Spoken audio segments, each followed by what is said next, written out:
Before we start today's episode, let me tell you about my latest adventure. Introducing Lux Coffee Co., a specialty-grade coffee company inspired by creativity and creatives. The debut range is sourced from some of the best farms in Brazil, Peru, Colombia, and Africa, offering beautiful flavors and notes. Our single origins and house blends are roasted every Monday for next day shipping. Visit luxcoffee.co.uk and use code PODCAST for 15% off your first order. And yes, there's exceptional merch too. Lux Coffee Co. is where art meets exceptional coffee.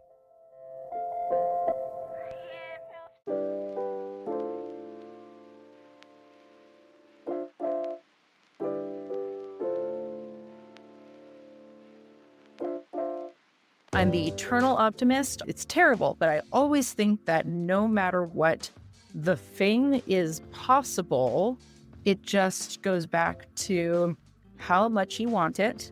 And if you want it hard enough, you will figure out the right strategy, or how much you want it and how smart you are about getting it. You'll figure out the right strategy. You'll get the right talent. If you don't know the answer, you'll hire someone or you'll ask somebody. But if you really, really want something, there is nothing that will get in your way to have that. And that's the strategic side of things. Welcome to Mindful Creative Podcast, a show about understanding how to deal with the highs and lows of creative lives. My name is Radim Malinic, and creativity changed my life, but it also nearly killed me. In this season, inspired by my book of the same title, I am talking to some of the most celebrated figures in the creative industry. In our candid conversations, my guests share their experiences and how they overcame their challenges and struggles, how they learned to grow as creatives. A creative career in the 21st century can be overwhelming. I wanted to capture these honest and transparent conversations that might help you find that guiding light in your career. So, thank you for joining me on this episode and taking the first or next step towards regaining control of your creative life. You ready?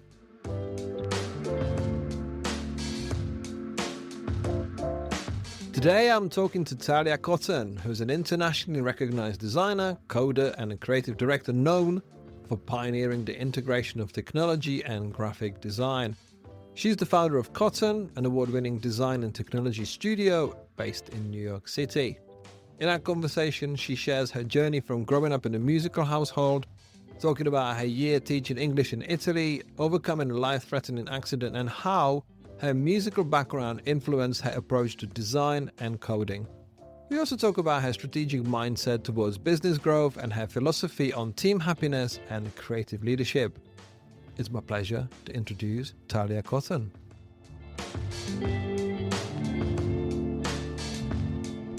Hey Talia, how you doing? Good to see you. Good to see you too. How's it going? Yeah, welcome to the show. It's been a pleasure to have you on. I'm curious about what you do. I want to know more. I'm a very curious and nosy person, so expect a lot of questions. But for those who have never heard of you, how would you introduce yourself? I am Talia Cotton. I am a designer, coder, and the founder and creative director of Cotton, a design and technology agency. I spent my entire adult career life at the intersection of branding and technology, and I finally started an agency with a focus in bringing that expertise into the next chapter of design. What you do is quite, I would say, remarkably different, because there's a quote I've been grinding to death on this podcast, and I've promised myself I will not wheel it out again, but today is very useful. And that quote goes, "The market is only saturated if you look and sound like everybody else." What you do, what you say, and what you create doesn't look and sound like everybody else. That's a compliment. So I would like to rewind it back before we get to talk about what you do right now. What was the first encounter of creativity? How did you get to do what you do today? What was your journey? I was always creative. I was born into a family of musicians. Both my parents were musicians, which means they were poor, but it means that our entire household was just overflowing with creativity. I was drawing at a young age. My sister is an artist. I was always doing like creative activities in my free time. I think because we were poor, we didn't really have like summer camp and things like that. So I distinctly remember like trying to fill up all my summer vacations by creating activities for myself and my siblings. I actually recently was going through old files of mine and I saw a to-do list that I made for myself in the summer between third grade and fourth grade. And it's super creative. It's things like create activity of the day, make new things, pretend I'm doing this and go on this fake journey in my head. It's really, really cool stuff. And I distinctly remember that being my childhood. So I was always creative. And then the other thing was I was always good at math and science and English and all that other stuff. So when I was applying to colleges, I basically got to pick. I was like, I can either go the creative route or I could go the math and science route. And originally I said, my parents were creative and they don't make any money. So I'm going to go the business route.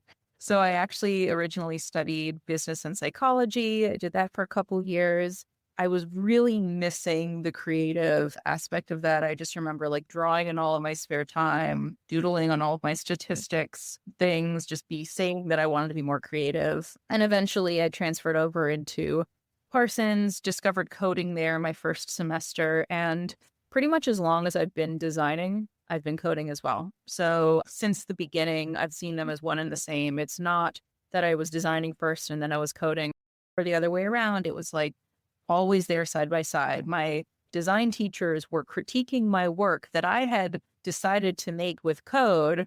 They were critiquing them as though they're on the same level of everyone else who didn't use code. So I was just getting normal design critique with a different kind of a tool. So I've been living and breathing this stuff since the beginning of design. And that's how I got into it. That's the start of everything. I want to talk about your parents for a minute. That's okay. I want to talk about your parents because you said they were musicians and we were poor. What was their spirit? What type of music did they play? What sort of creativity did you get to see from them? Okay, I love this podcast. So this is amazing. You're so great. So they were both very emotional people. And it's funny because I'm not that. I've got like the passion of a creative, but somehow the sort of, you know how everyone always says you try not to be your parents. I love my parents dearly. I talk to them both every day, but you try to sort of like fight back against the things that like in your parents when you turn adolescent. So they're both very emotional, very like passionate. They're no longer together, of course, because they just too fired, just would not work together. So that's always what it was. But it would like literally my dad would be playing piano till 4 a.m. I would just like go to sleep with it going on in the background. And it was just what my reality was. I didn't know any other thing. And I just assumed that that was normal, that like any child does. Yeah. Where did you grow up so you could have your parents play piano till 4 o'clock in the morning and not have anyone be knocking on the door saying, can you stop? It was a rare thing. We actually grew up in New York City, in Manhattan. We lived on the 6th floor of a multi-apartment building. So we had people across the hall and next to us, on either side, above us, below us. And we never got noise complaints. And I don't know why that is. My assumption would be because the noise wasn't your average pianist being a way. It was my dad, who's extremely talented, very, very, very good. So that was never an issue for some magical reason.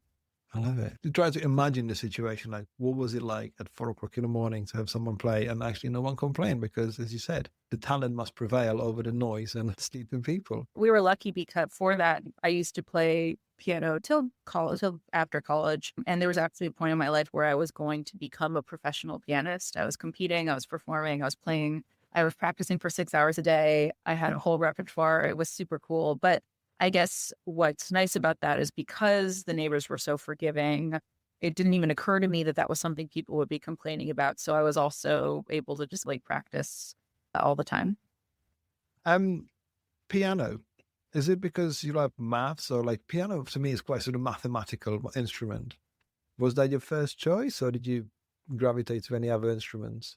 That's a great question. You're doing such a good job. I love this. My older sister, who's 2.5 years older than me, was playing piano. When I was born, my parents were like, all right, we can't have two kids who are playing the same instrument because there's going to be competitiveness between them. So Talia is going to play violin. And so I started playing violin when I was 4 years old. And I did performances and I did this stuff. And I don't know what it was, but I didn't want to play violin. I adamantly wanted to play piano. I don't know why. It might have been because my sister did it and I was jealous. and I wanted to outshine her. I don't know. But the story goes that I would literally, in the middle of my violin lessons, I would throw the violin on the floor, run to the piano. I had a lisp at the time, so I would just go there and start banging the piano and say, I want to play the piano. That was like the thing. So between 4 and 7, I played the violin. When I was 7 years old, my dad said, okay, finally, I get it. No problem, Talia, you can play the piano. And I did. And I loved it ever since. What was it like to be growing up in Manhattan? Like, obviously, you had your little list of activities that you did in summertime. What did you get to do, and how does the surroundings and the creativity around you inspire you, or what was the surrounding like? It was great. I'd say it was a very inspiring upbringing. Growing up here, you grow up with a certain level of independence. And you ride the subway to school. I stayed there late. I did every single extracurricular. I would get home at midnight as a high schooler because I was busy at school doing everything. And I think when I went to college, it was my first time outside of New York City. So I was in Pittsburgh for 2 years. And there's something about just like the energy and the drive of people and just constant, it's just that energy that I missed. I didn't realize didn't exist elsewhere. And I just had gotten used to it growing up. It's just you're always trying to like do something else and be at the top. And it's very exciting growing up here. So coming back is every single time I would come here for Christmas vacation or whatnot, it would be like, oh, there's that spirit again. I love it here. I can't ever leave. And since then, I don't want to leave. People always ask me if I'm going to live somewhere else ever. I'm a diehard New Yorker. I love it on the worst day. I love it in the middle of the winter. I love it at 5 p.m. during rush hour when everyone's stressed out. I look around and I love the people and I love the energy, and everything that it is what makes it and is what made me, without a doubt. What a love letter to New York. And yeah, I don't blame you. I think it sounds like you're in the right place, and you were born in the right place, and you're living a life that you're destined to live. So when you spent 2 years in Pittsburgh, you already told us what it felt like, but how did you fill the void? Because I mean, you told me just a second ago that you did every bit of curriculum and you stayed late, and then you're in a place which is slightly less busy and less frenetic, maybe less ambitious. Did you have another book of activities that you tried to put together, or like just to keep yourself occupied, or?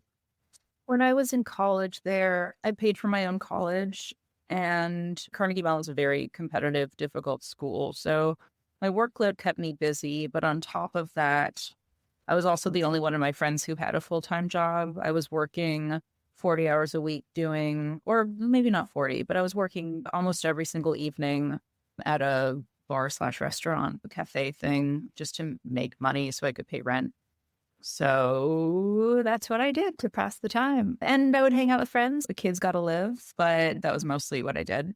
Let's talk about the creative part, because we're going to take you back to your musician parents, because music comes with music, with album covers. Do you remember any particular albums you listened to, and do you remember any particular album covers that actually inspired you? Good question. I think the obvious answer, which is actually not the answer, would be, well, all the old jazz covers, because the old jazz covers are so beautiful. But we didn't really look at the album covers. It was more my own playing and listening to my father's playing, like the live playing. One of the things we used to do is we used to put on we still do this. We put on the same piece of music, a classical piece, because that's what we would listen to, or jazz. And then halfway through, we'd be like, oh, but remember how this person played it. And then we would switch over to the exact same piece, same notes, played by a different person, and just listen to that version and then go back and forth. And then that sort of takes the conversation into something else that person played. And then it's just like this journey through like music history and really listening to the subtle differences between the notes. I don't think much about being raised as a musician and in a really heavily music-focused household and how that affected what I'm doing today. But there's absolutely a correlation or relationship between that, because as creatives, we're so careful. We're like analyzing every little visual thing, like the smallest things. Like you have to be able to see that and understand that. And I think it's very possible that the same skill of listening to notes and the very subtle difference between that, which we had just growing up as kids, is just how we listened to music. I think that it's very possible that that affects the work that I do today. I would not say it's possible. It's definitely the thing why it happened, because As you were telling me the answer, I was like, I can see the reason why you work in the code. I can debug in why you work in that way. Because yeah, it was an interesting answer because I'm from the visual side. To me, music was passive. I was inhaling the music, different genres. Like my sort of view of music was like, okay, what genres do exist? What can we try? What can we listen to? How does it make me feel? And the visual side that comes with it, where you're like, it was more to playing and actually analyzing the notes and like the nuances. I think that's that. I'm like, okay, that's why she's doing code now, because that makes perfect sense. So after your stint in Pittsburgh, you came back, you go to Parsons, you start coding, you start designing with code, and more or less give yourself, would you say handicap, like trying to recreate things in code while someone just types copy in Adobe Illustrator? Because it seems like to me like you made it potentially a bit more difficult for yourself to get to the basics. Actually, before we go on that, can I add one more thing about the music? That you were drawing this connection between music and coding because you're listening to the notes and you're analyzing the notes, and maybe it's like an analysis side of coding. But then there's also the performance element of playing music. And when you have an entire, which is so much the same skill that I grew up with, there's the listening thing. But when you're playing, I compare it to if anybody plays sports, if anybody's a runner, if anybody's a dancer, which I was for a bit, there's a certain thing that happens where there's a million things that are happening in all around you. And yet your focus is like this hyper focus on one thing, but also general focus on everything. And there's really nothing quite like it, right? So in playing piano, there's so many things going on. There's 10 notes that you could be playing at any given time, but then there's the previous notes that you played and the next notes you're going to be playing. You're looking at the sheet music, you're pedaling your feet. It's not just the notes themselves. It's like, how much pressure am I going to give every single note that I'm playing so that I'm doing this voice and it relates to this voice. So there's something almost like not coding at all about that. It's very emotional. It's very controlled. It's a focus level, which I don't even know if I would connect that with the creation side of what we do. I don't know what it is. It's something that everyone should do it, right? You said that you didn't want to do what your parents do, which was to be broke. So you went to study business and psychology. What did that feel like? Because you told me earlier that obviously you were missing the creative part of it, but what was your main takeaways from these two things? Because they are slightly nuanced. It's business and psychology. Like normally it's business and accounting or non-business management, and you got psychology with business. So how did that feel? I loved it. I really did. The name of the major was decision sciences. It's very few schools offer that. It was the intersection of business and psychology. It's like the psychology of business, which I loved. And if you think about that, kind of is what we do, right? In branding, we're understanding how people's psychology around visuals can affect businesses strategically. That's the same thing. I didn't know that, but it's a lot of similar thinking. And when I finally did go into branding, I do think that a lot of the principles that I learned in my time there, they appeared elsewhere, which is really great. I really, really, really liked it. But like I said, there wasn't that creative thing going on. When I left, I originally only left. It wasn't like a direct transfer from CMU to Parsons. It was, all right, I've done 2 years at CMU. I am paying for my own schooling and I don't yet know what I'm going to be doing with my degree here. So I'm going to take 1 year off and I'm going to try to figure out in that 1 year what I want to do with my life and what I want to do with this degree. And if I can figure that out, then I'm going to come back. And if I can't figure that out, then I'm not going to come back and I'll figure something else out. Yeah. And so that's why I left there. What did you do? So did you take a year off? Did you fill your book of activities again? I went to teach English in Italy. I was beginning to learn Italian at the time. And I was like, the only place that I'm ever going to really learn the language is in the place. I'm taking this year off. I might as well. It would be a job thing because obviously I was always thinking about how to make money. So I went to a small town in Italy, stayed there for a year, taught English at a school, au paired for a family, met hundreds of different people, became fluent in the language, and came back to New York a year later. And the plan was that I was going to go back to Carnegie Mellon and study there. Eventually I said, no, I'm still not ready. I don't really know what I'm going to be doing with my degree there. Long story short, I had some medical problems once I got back to New York.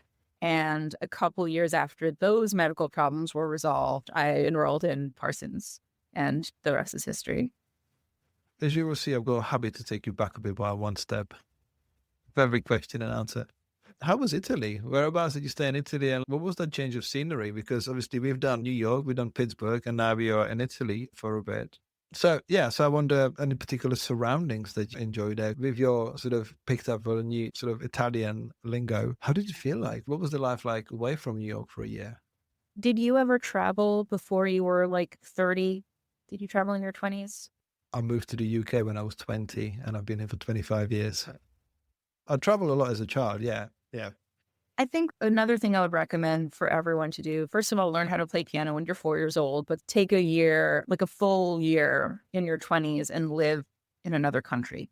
Live in a place where you don't speak the language and you never know what you're going to learn from that experience. And I think at the time, you're still young enough that the culture shock is something you can digest and you can really easily just acclimate to it. Obviously, it was a culture shock for me. Obviously, like I had no idea where I was. And I was like 19 years old. But it doesn't affect you. Like you just think it's normal. Like you're still a child in the grand scheme of things. So you're going through this kind of like weird like displacement thing, but you are soaking it in and you are meeting people and you are forcing yourself out there and you force yourself to speak a language and it's just how it is. So I would work every week. I would do the teaching, I would do the au pairing, and at least one weekend every month, I would go and travel and I would just see another city, another place in Italy. So I was really just going out and meeting people and talking to people and just Italy is a good place because everyone there is super friendly. So you can just start a conversation and it's great.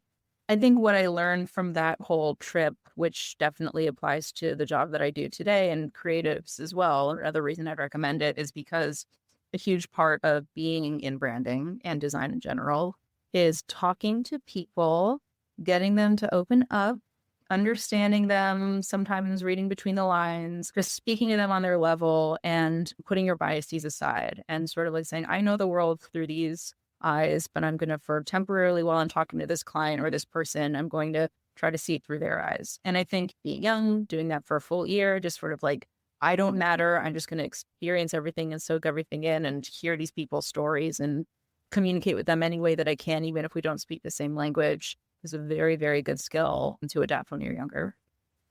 Very much agree with you about the need to move away for a bit. I moved for a year. It's been 25 years now. And when you're learning new language, and I'm sure you will attest to it, like you actually have to listen because you don't know every word in that sentence. So actually you slow down because in your native language, you'll be like butting into people's answers. Yeah, of course. Yeah, no, you have a more fluent conversation. Whereas when you're learning this, when you're learning your language, you're like, I have to really tune in. Whereas it's something that we miss in our native languages unless you really teach yourself that you need to actually pick on the nuances, like how to actually understand everything. Because as you said, in branding, like when we're talking to each other, the most knowledge we ever get is to actually let someone speak and actually tell us your problem. What is it that you do? How do you do it? What can you do better? How can we do this? Because in my books, I say if you're working with branding clients, don't let them tell you their solution, but let them go fully about their problem. Like, how can we know? This is our problem. What can we do about it? So this is where your psychology, I think, again, comes into full play with the piano playing. Like we're putting all this together. So you got your couple of years of not being ready to go back, and then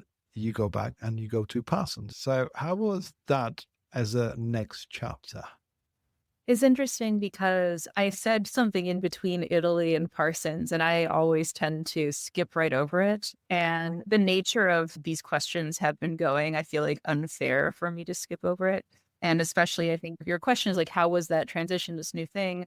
Really, what the transition was, it was less about Parsons and it was more about this other thing.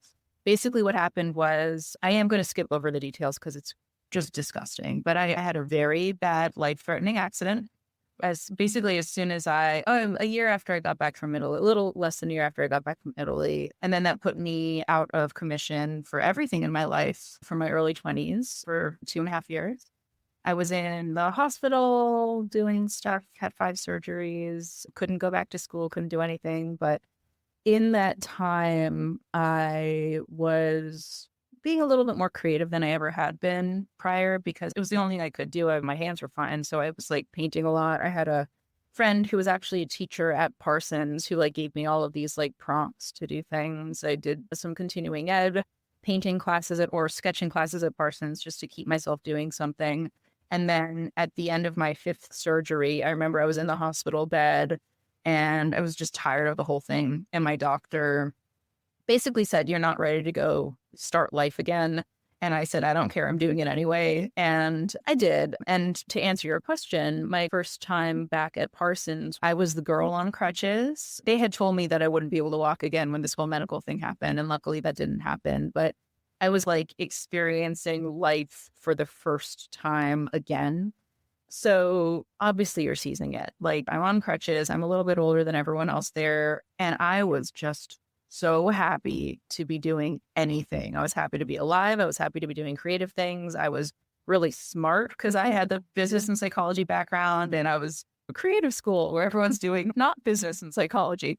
And I was just so happy. So I seized every moment. I was always working on my craft. I hung out with friends, but it was mostly just seizing what I had, like the second chance that I had been given, essentially. And it was very exciting.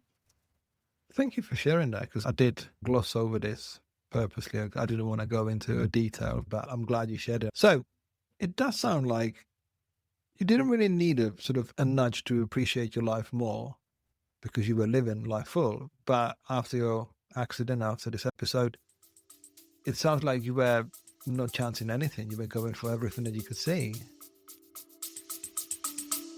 We'll be back after a quick break. If you're enjoying this podcast and would like more support and information on your creative journey, you can pick up one of my books to help you do just that. My titles cover branding, graphic design, illustration, all the way to career business advice with ideas how to navigate the highs and lows of the creative process. You can pick up signed paperbacks at no extra cost from my store at novemberuniverse.co.uk, and we are shipping worldwide. Use code PODCAST for extra 10% off your order, and you can find the links in the show notes. Any day should be a new book day.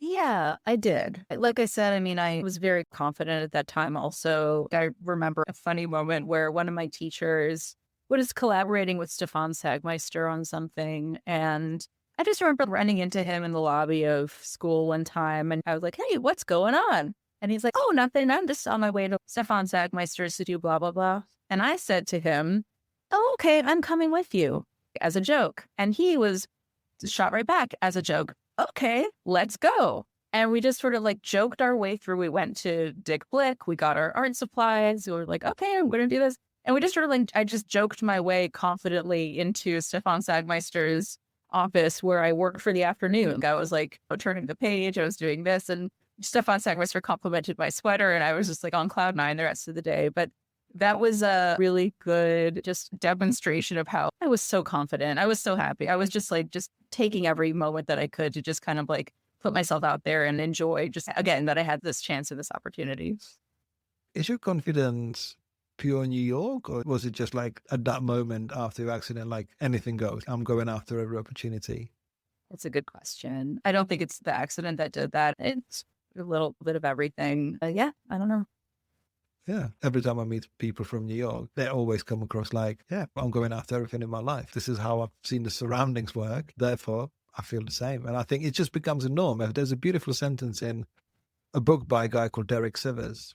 And it's in a book called Hell Yes or No. And he's got a chapter that says, the goldfish don't know that they live in the water, because to them that's the natural thing. So there you go. You got to take entrepreneurs from San Francisco or from California, and everyone's an entrepreneur. And when you see people from New York, like most of them I've met, they're like, yeah, they all just come, it rubs off on you. So I was thinking that just sounds like a natural confidence. Like, of course you would ask Stefan Sagmeister to do it, because you see lots of people at creative festivals and they go, oh, Stefan Sagmeister, I can't ask him a question because I don't want to interrupt him. I do want to be polite. But you clearly managed to spend an afternoon there and do that. So from Parsons, you find yourself at Pentagram.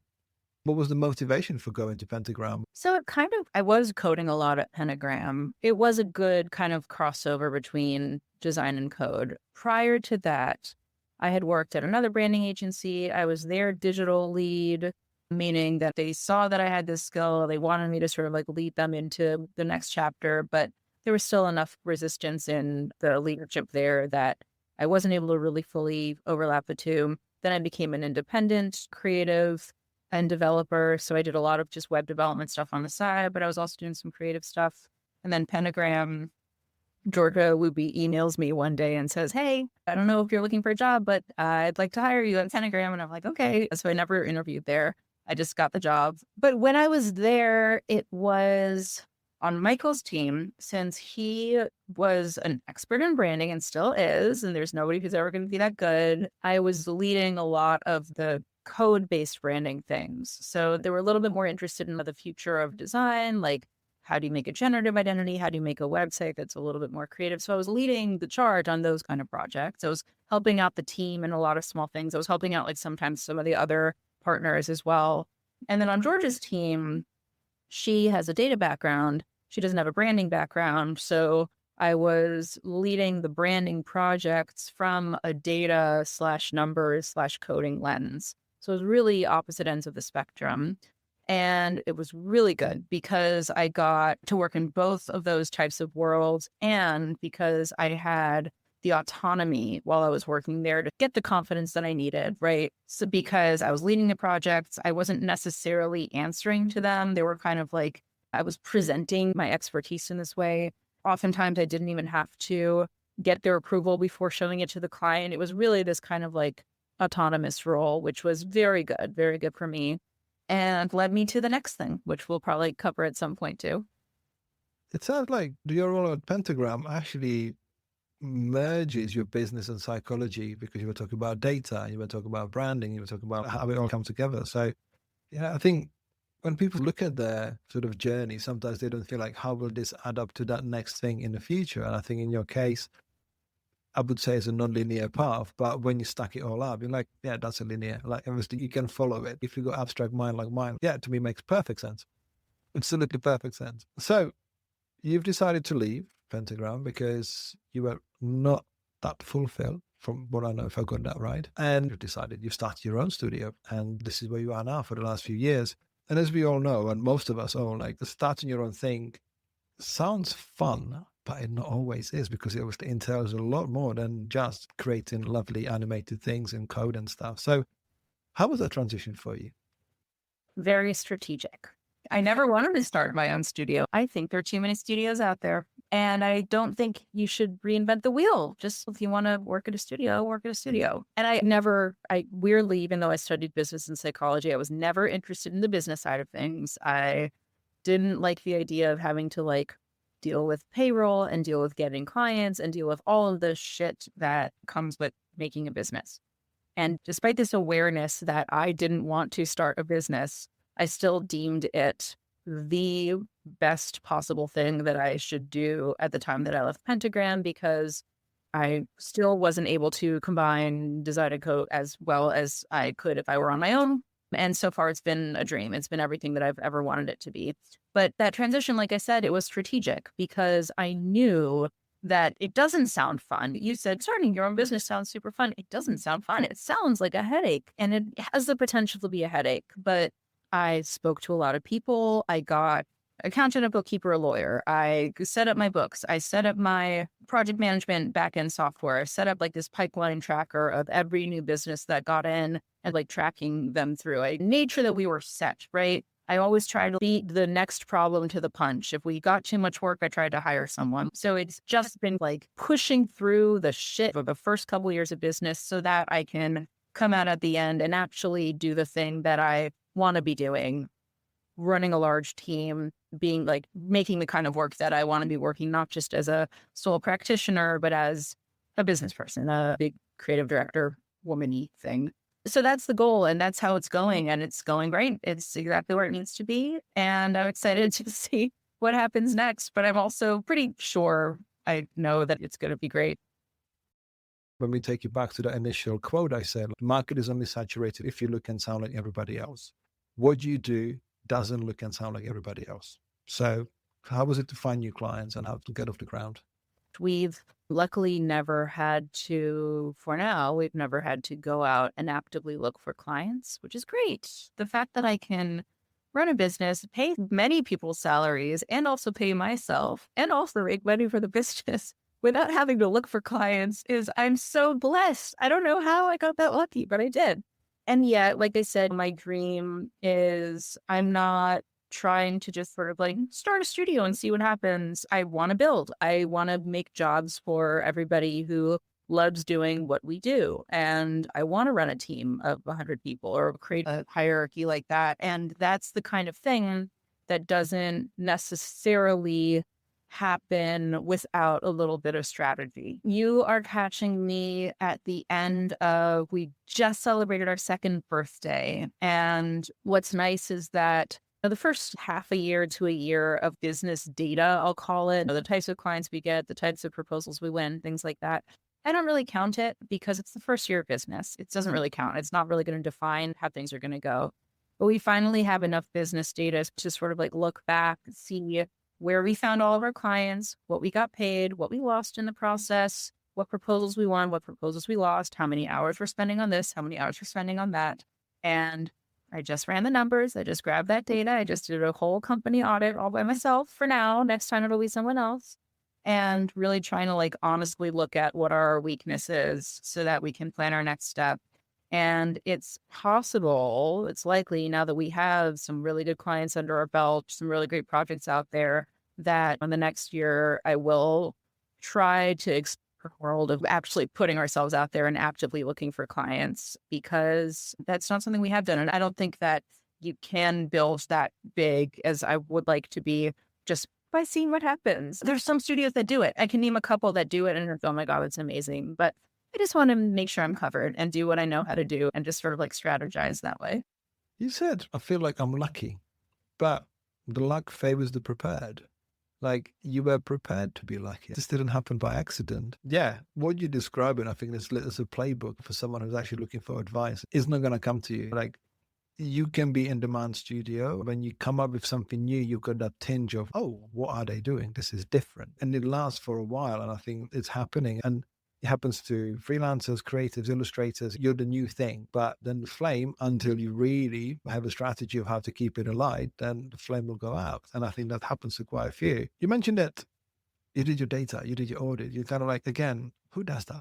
That's very impressive. Because again, I think, especially with the creative profession, you want to be just creative. But when you unpick it, I remember wanting to be a rock star. I never really thought when I was 17, 18, that what being a rock star entail. It's not always being on stage and making your music. There's a lot of boring bits in between. I'm like, oh, I see. Okay. But the business side of things is so imperative because that makes us any fascinating studio that we've had in the past that failed because of business and never failed because of their creativity. So I think we should talk about a little bit about the process of what you've got, because now we've got more people. You just said you're paying people salaries and the business is cash positive. Of 2 years' work, that's about 700 days. What was the highlights? What was the thing that you didn't expect to happen? Because you can strategize for lots of things, so you can see lots of things coming your way. But what was the highs and lows of running your studio? Before we get to that, I want to respond to something, just go back to the conversation about luck versus strategy a bit, because I'm sure there are some people out there who believe in luck and that maybe they think they don't have it, that luck hasn't gone their way. Therefore, even though they're super capable or super creative or talented or smart, it's possible that things just didn't go their way. I have this argument with one of my best friends all the time. He and I have both been very lucky in the sense that we have a good career, whatever. And he's also very, very smart. And we talk about my stance my whole life. I'm the eternal optimist. It's terrible, but I always think that no matter what, the thing is possible. It just goes back to how much you want it. And if you want it hard enough, you will figure out the right strategy, or how much you want it and how smart you are about getting it. You'll figure out the right strategy. You'll get the right talent. If you don't know the answer, you'll hire someone or you'll ask somebody. But if you really, really want something, there is nothing that will get in your way to have that. And that's the strategic side of things. It's like saying, yeah, there is no luck. You make your own luck. You just work really hard. And there are a lot of people who would agree with that. My best friend says, or one of my best friends says, that there is a play of luck into there. And that even though you have all of that strategy, sometimes it just doesn't go your way. I don't know. I don't know the answer, but I do know that the way that I've lived is kind of like, it's worked out pretty well for me. Anyway, so you asked about highlights and lowlights of the last 700 days of business. Yeah. Highlights are definitely when my team is happy, which is every day. But when they do really, really good work, I'm really happy because I just love seeing them do good things. It's really exciting. Lowlights have been recently, it's been a lot of work for me. So when it gets to be too much, it's a lot and it's really stressful. And anyone would sort of like cave under that. That's where the strategy comes in. I'm upset. I'm working too hard. I'm doing too many things. So therefore, what can I do differently and how can I re-strategize? And luckily that's, being cleared out right now. That's basically it. I don't know. Oh, another highlight is in all the speaking engagements that I do. It's really nice to meet wonderful people along the way, yourself included. It's been really nice. You meet people all over the world, running businesses, super big creatives, and you just sort of like meet them and you're like speaking the same language immediately. And it's just such an honor. And it's just nice to have friends like that we're just like immediately clicking. It's great. I want to ask you, how do you define happy? How do you define happiness? Because you said the highlight is seeing your team happy. Happiness, I see as happiness as something which is happiness is a service. We hope that happiness is a bit like luck. It comes and finds you, but you have to put yourself in the right position and align yourself with the elements. So how much of a importance do you put on happiness of your team and how do you tweak it so it happens? Happiness is the number one thing that I prioritize on my team. So much so that even in the hiring process, one of the main thing that I ask myself, is this person going to be happy here? And how long is this person going to be happy here? Is this person going to be happy here just for the beginning while they're at a new job or while they're figuring themselves out? Are they going to grow? Are they going to reach a ceiling? Are they going to want more? Are they not going to be challenged? Are they going to be challenged too much? Are they going to be excited to work here every day? That's what we defined ourselves on. I did design and code because I love it. I love it so much. So that's what I know. I know that both the designers who work for me right now, I hired them because they were excited. They were passionate. They wanted to do this. And I'm like, yes, you can learn everything in between that. But as long as you're excited to be here, then I'm happy. And it's a really great way to do it because, work, it's not going to be perfect every single day. There are going to be some days where it's a little bit more tense than others and deadlines and blah, blah, blah. But I can confidently say that we just make it so that we want to make sure that they're happy. We do check-ins. I want to make sure that twice a year we go over the projects that they've been working on. We ask what kinds of projects they want to be working on that they haven't had a chance to, kind of skills they want to be improving on, where they see themselves in 5 years every single time, how they want to move up, what we can do to accommodate that, just sort of like making sure that it's the right kind of a place for them. One of them said, I love it here, but I wish we had a coat rack. And I'm like, okay, I guess we got to get a coat rack. And we did. But yeah, it's very, very important to me. You made a transition not to being a boss. You've been talking about hiring. You've been talking about this is a very grown up way of looking at or running studios. As you said, some of the lows recently where there's been a lot of work and it sounds like it's been quite heavy, but you're still looking out for the well-being of your staff, of your team. Like you're still looking out for their future because that requires quite a lot of mental load to be able to do the work, to run the studio, to make sure that you with your lawyers, accountants and bookkeepers and everyone, just like that requires a lot of mental capacity, sort of cognitive capacity. So some people don't want to do the boring business stuff, but obviously you've taken it quite easily. But what's it like for you to be making that transition, not only leading the work, but also leading your team? Because again, that requires a lot of, I would say, growing up. It's a good question. It's sort of like there's no choice but to do it. I don't have a choice. I have to put that effort in. And right now, I don't know a world where I wouldn't be doing that. It just comes with the territory.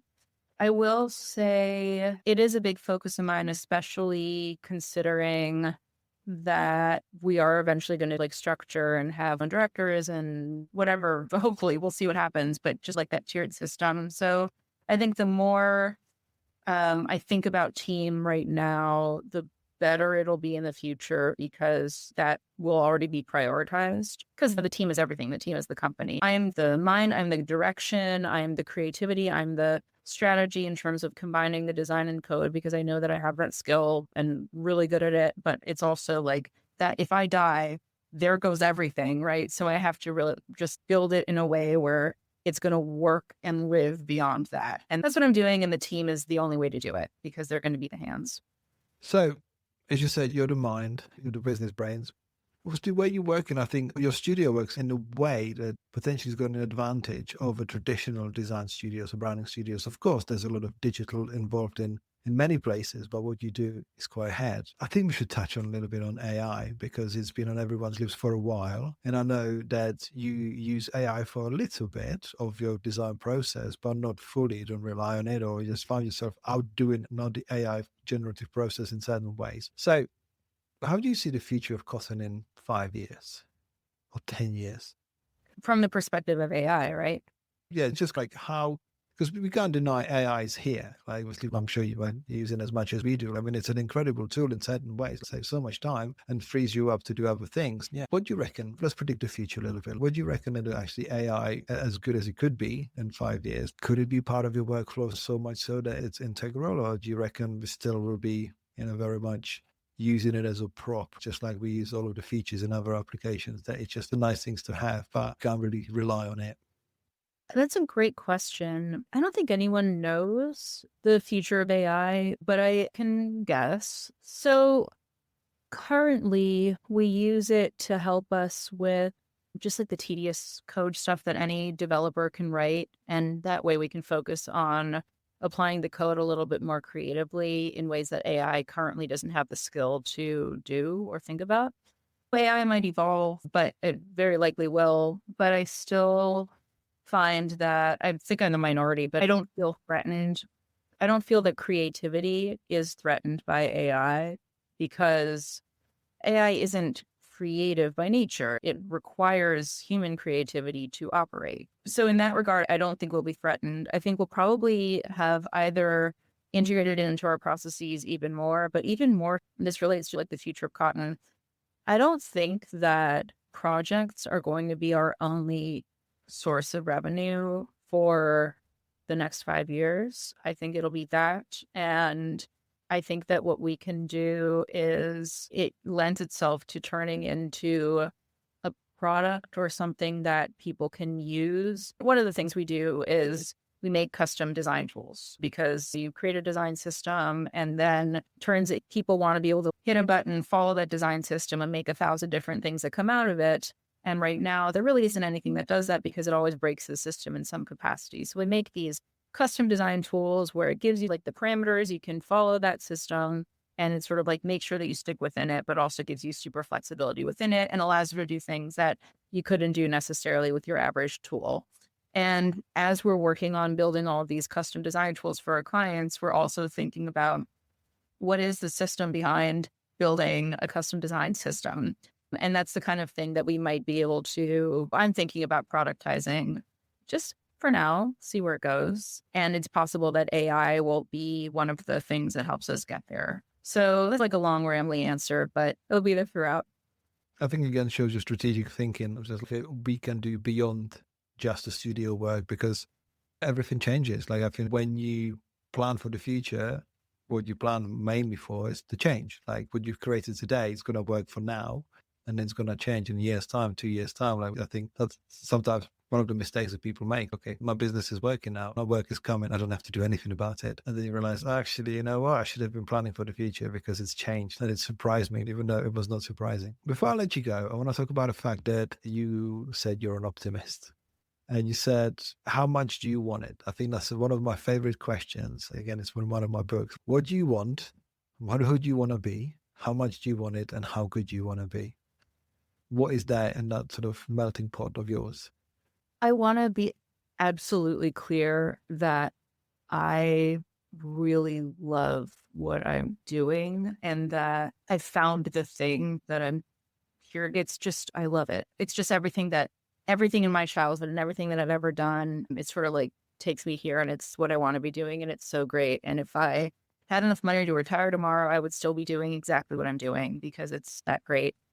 If in addition to that, just life. I don't know. I like life. I like dancing and I like people. I like breathing in air and appreciating being alive. Playing piano, seeing family. I love my family. So a boring answer if I think about it, but I would be doing exactly what I'm doing now, plus a little bit of like fun stuff. I don't know. More fun stuff.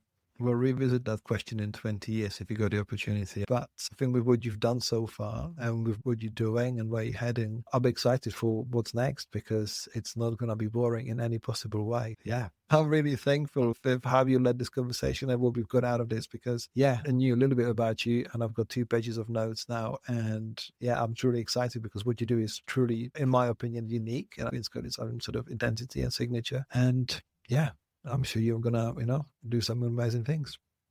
It's been so nice to have this conversation. I've done way too many podcasts and you're doing a great job. You're really killing it. I hope you get more viewers. And if you're a viewer right now, then you're listening to someone pretty special.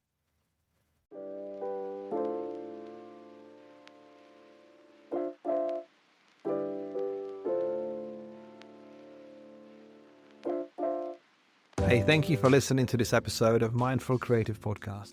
I'd love to know your thoughts, questions, or even suggestions, so please get in touch via the show notes or social channels. This episode was produced and presented by me, Radim Malinic. Editing and audio production was masterfully done by Neil McKay from 7 Million Bikes Podcast, and the theme music was written and produced by Jack James. Thank you, and I hope to see you on the next episode.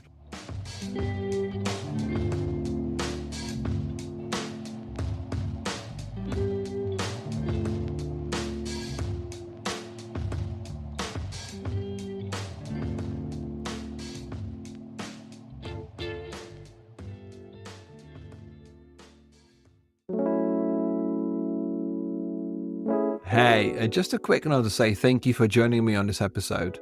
If this is your first time or you're a regular listener, please take a minute and rate the show on your chosen platform. A short review helps every show to be more visible to new listeners and provide them with value. So thank you for helping out. Thank you.